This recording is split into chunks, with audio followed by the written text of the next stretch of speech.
Take flowers in your hand as we invoke the presence of Hanumanji. Pradhan Devata, as we pray today, on Mangalvar, which is highly auspicious for his puja. As we pray, Hanuman, in this form, this root, we pray today for you to remove all difficulties, to protect you, guide your path. So whenever there is success, there must not be jealousy. As we pray once again to have that quality of humility in reaching out to the feet of Bhagwan Shri Ram. We join in prayers together as we invoke him to come and take asana in this murti as we are about to perform his puja. Ramadutaya virahi Vayuputraya dhimahi Tanno Hanumanta prachodhayat. Om Agacha Hanumana Deva Stanichakrasyo Bhava Yavyat Pujam Karishyami Tavyatvam Sanamuko Bhava.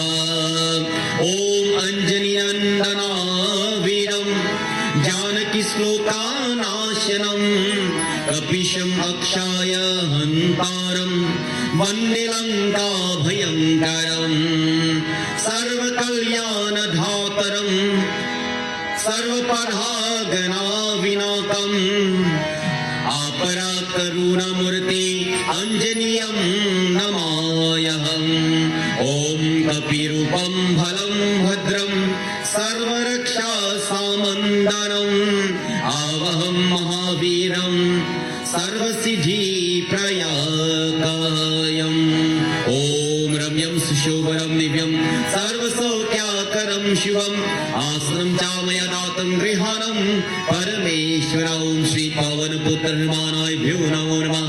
Yagacchai Hatishtam Avayami Stapayami Asnam Samarpayami Pujayami Cha. Om Shanti Shanti Shanti Hari Om. Praise Bol Pavan Putra Hanuman ki Jai.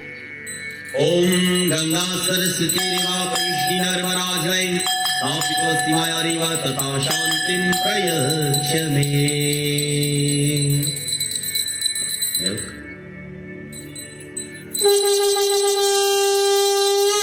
Om Payodahi Gritam Chai Panchashirkatayutam Panchamritamanitam Snanatam Pratipriyatam Snanatam Jalam Samarpyam Shri Pavan Putra Hanumanaya Bhyo Namo Namah.